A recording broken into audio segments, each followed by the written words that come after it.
So for today's video, we'll be playing some big, large ramp or 7-up dragon, however you want to call it. I call it 7-up because I don't know, I think it's a fun name, but yeah. I should just start off by saying that this deck list and the gameplay for this video are from like quite early on in the mini expansion. We're a few days in by now. This was like probably on day 2, so there weren't really many like optimized lists or anything. All I did was just throw in a bunch of cards that I felt would be fun, and then I just played with that. Obviously, it's not like the most optimized list or anything. There are probably more optimized lists out by now, so if you want to play a better list, you can go look for those. But this is the list that I'll be playing today, just to show off the new legendary, I guess, that Dragon got, which is Drache. And Drache is very strong because he can ramp for free, and that's all you need to know. I mean, his fanfare does damage too, and that's cool, but he ramps for free, which is very cool. So yeah, that's it for the intro, I guess. Let's go into the games. So for our first game here, we are going first against Blood. Evo seems to be quite popular right now, but Wrath is of course still as present as ever, so we don't really know what it is. It could even be the rare under 10 blood, depending on what your opponent does. For us, we just keep ramp, that's it, that's all you need to know, just keep the ramp cards. So our early game is very straightforward, of course, we just ramp. Ideally we can find Drache so we can start using him to use him for various things, but mostly we just ramp. Ruins of Ireland doesn't really tell us anything. So here I play the Dragon Shrine before the Oracle here. At this point I don't really think it makes a difference which I play, so the Dragon Shrine should probably be fine. So go ahead and play the Dragon Shrine there. And the Harmonic Wolf comes out, and the Fierce Disciple, so this will be Wrath Blood. We got the Drache here, so we're gonna use that. Go ahead and fuse the Relic Dragon. Celestial Worm God feels a bit more useful for just being able to half the cost in your cards. Although the Relic Dragon is definitely very strong, but hopefully we can just find Gone Fishing to just get them back anyway. Opponent drops the Weapon Tamer here, so they are going to ping themselves a bunch. They're at 5 times damage, so they're not quite at Wrath yet, which is good for us. We're gonna go ahead and ramp here by fusing the other piece. And then we just play Dragon Oracle to draw. And then we just go ahead and buff the Drache here, mostly to just try to deal with one follower on board. We end up hitting the Fierce Disciple, which is nice because that pings them in the face for a bit. That's the Fierce Disciple from the opponent, so now they are in Wrath, but their bot is also very locked, so other than everyone's favorite spell, Garnet Rondo, there's not that much to worry about. So we just go ahead and play all that glitter just to lock them for a bit longer, as well as heal. Next time we'll be at 10 PP, so we can see what we can do there. Go ahead and fuse the Gone Fishing as well. I mean, to make up the Bin Fishing. Trade in the Voracious Venom, but there's not really any reason to have 2 of those, so we're going to trade in for more draws using Drache. And now our hand is nice and settled for next turn, so we can see what we can pull off. The one does recovering Evil Point with the How to Train Your Bat Wolf. I forgot which one's which. And then they go ahead and Evil Face here, which is fine. They're still locked and can't really do anything. Got the Relic Dragon here. We go ahead and fuse the Drache here, fuse the Roller. And the main reason we fuse the Drache is just to have a spell to discount with Degenerate Dragon, so you can get a bit more value out of it. Go ahead and discount the Roller here because the Roller can help me heal. We go ahead and buff the Roller as well to maximize the healing we get out of her. We play the Roller. And we go ahead and evolve the Roller as well here, just to make sure we heal out as much as possible. The heals are back up to 18. Our opponent's hand is quite empty, so even with something like Rondo, we should still be fine. There's the Diablo's Hedonate from them, which we don't really care about. We go ahead and clear a board, it hits us in the face. And a Maron as well, I guess is nice. And they have nothing else, so we can just go ahead and finish them off with literally anything. So that's it for this game. Let's move on to the next game.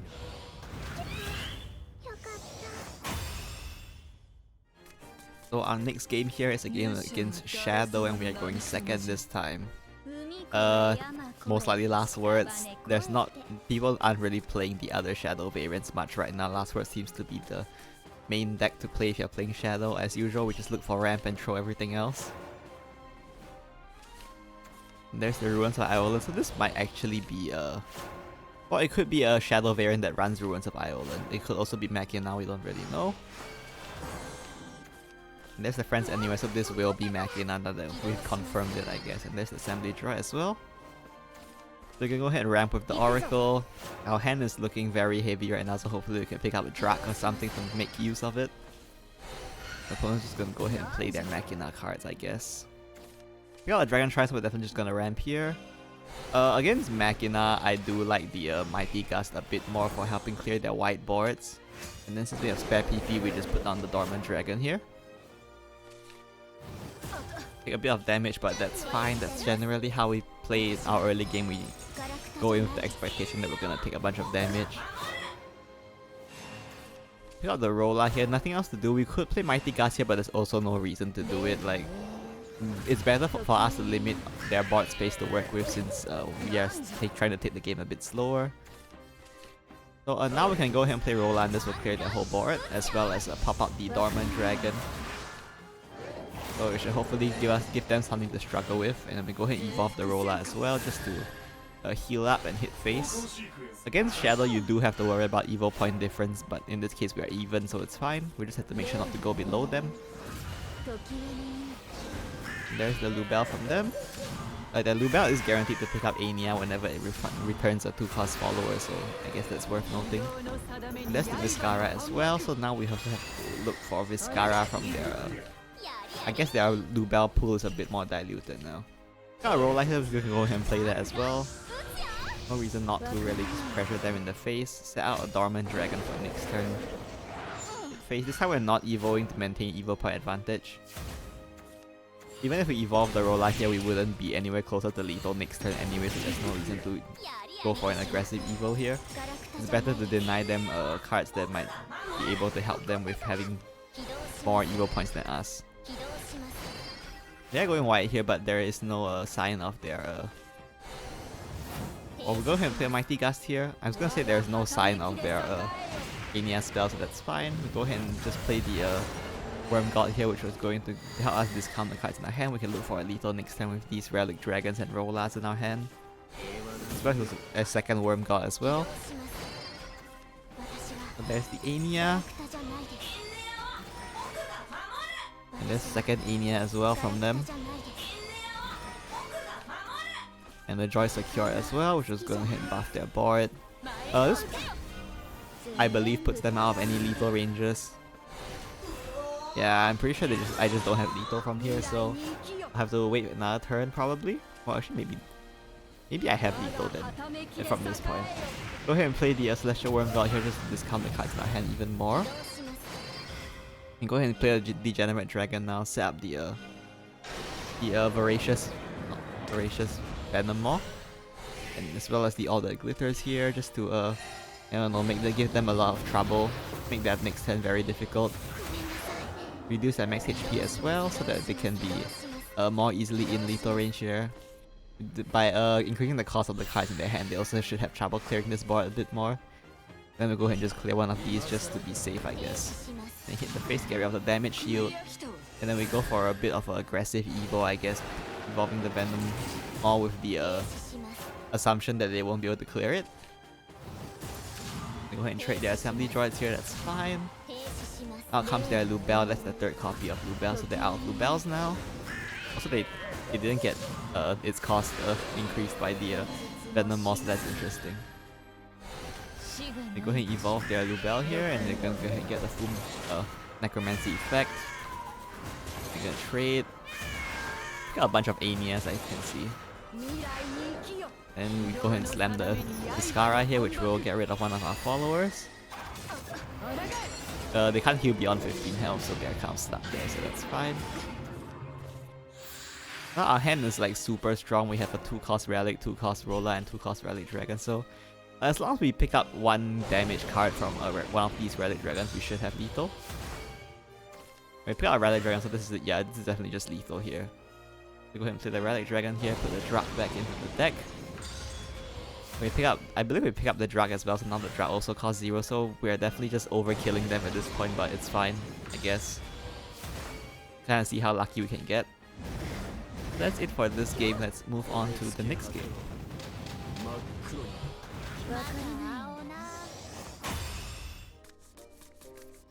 So we are going second here, and we are going against Sword. Evo Sword is quite popular, but there's a lot of possible lists you can run with Evo Sword, so we don't really know what we are up against here. Go ahead and look for ramp as usual. Pick up the Drache. We can use Drache to ramp, so that's good. And there's the Gayrolel, which is, I mean, doesn't really tell us much because every Evo deck runs Gayrolel. Go ahead and fuse the lowly dragon here just to, I guess, get Drache's effect going so that we can start drawing cards. We get rid of the Gayrolel in case they do something like counter Solari Adept into evolving it. We don't want to give them the free evo. But they played the Dashing Duelist, so I guess they didn't have that combo. That's fine though. We'll go ahead and fuse the Rolla as well, which will help us ramp, and then we can go ahead and play Gone Fishing to get those 2 cards back that we fused earlier. And there's the Troya from them, which is going to evolve, so this is probably a neutral heavy list. We don't know if it's exactly neutral sword yet, or if it's just an evo list that runs a lot of neutrals. We're going to use Lowly Dragon just to clear some board here, just to keep ourselves safe. Then we go ahead and fuse the second one just to draw more into the deck. Hopefully to draw Oracle, but we didn't really pick one up, so we just had to pass here. And there's the Twofold Grace as well as the Blooming Dancer, so a bit of a strong turn from them, which we aren't very well equipped to handle. We'll go ahead and play the Irma here just to heal a bit and ramp, as we do in Ramp Dragon. Go ahead and trade off here. And it's their turn. They play the Asuka and Shiori. No sign of Charlemagne, so maybe it's not a neutral deck. And there's the Gayrolel as well and the Warpath Fortress. This will put them at like 5 evos now. So wait, they are at 5, right? They're at 5 here. So if they trade Gayrolel, they could get a damage shield, but for some reason they chose not to get a damage shield, so they go ahead and just hit me in the face. That's good for me. Go ahead and play the Rolla here. And then, since they didn't want the damage shield of Gayrolel for some reason, we are able to heal off their face using Rolla, which is good. And we're probably looking at Irma into a Celestial Worm God next turn. There's the Roland from them, which is going to clear our board. Hopefully we don't pull out the Wise here. Thankfully they don't pull out the Wise here. I actually don't have a way to answer Wise if they pulled it out, so that's good for me. There's the Durandal as well, Dashing Duelist. Durandal is fine, we don't really care about it too much. I guess it blocks Celestial Worm God's Destruction, but like that's not a big deal. We'll go ahead and save the Irma and play the Dragon Oracle instead here. We're going to play the Celestial Worm God. There's no reason. Well, I'd rather evolve the Worm God to use it to trade into a Roland, right? So it's better to just use the Oracle there instead. If I play Irma and force to evolve her, and then since they have Durandal on board, I can't target using the Worm God. There's the Knock Knock from them. They're only at 3 though, so they're only gonna summon 3 of those guys for us. Go ahead and clear it as well. We do take a bunch of damage here, which is not ideal, but we can try to come back from it, I guess. Yeah, we're down to 7 now. It's a lot of damage, but we have a very strong hand, so go ahead and discount the Rolla as well as the All That Glitters with the Degenerate Dragon here. Play All That Glitters first because Rolla's full fanfare isn't active yet, so we try to draw high cost followers so that Rolla will become active. And then we draw a Drache, so we go ahead and fuse the Drache here to pick out a spell, so that I have a spell to discount with a Degenerate Dragon, I guess, although there are other spells as well. I mean, if I'm gonna play Drache this time, I might as well buff the Drache as well, I guess. I buffed the Rolla actually to heal. Okay, that makes more sense. This game's from a while ago, I don't fully remember what happened, so yeah.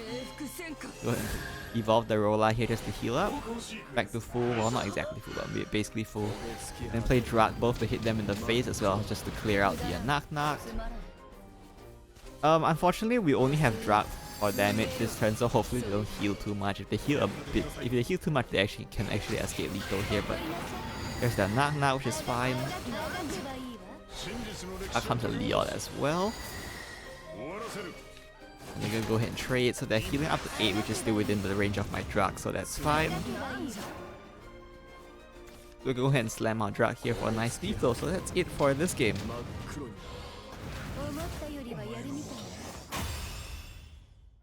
So those are the games I have for you today.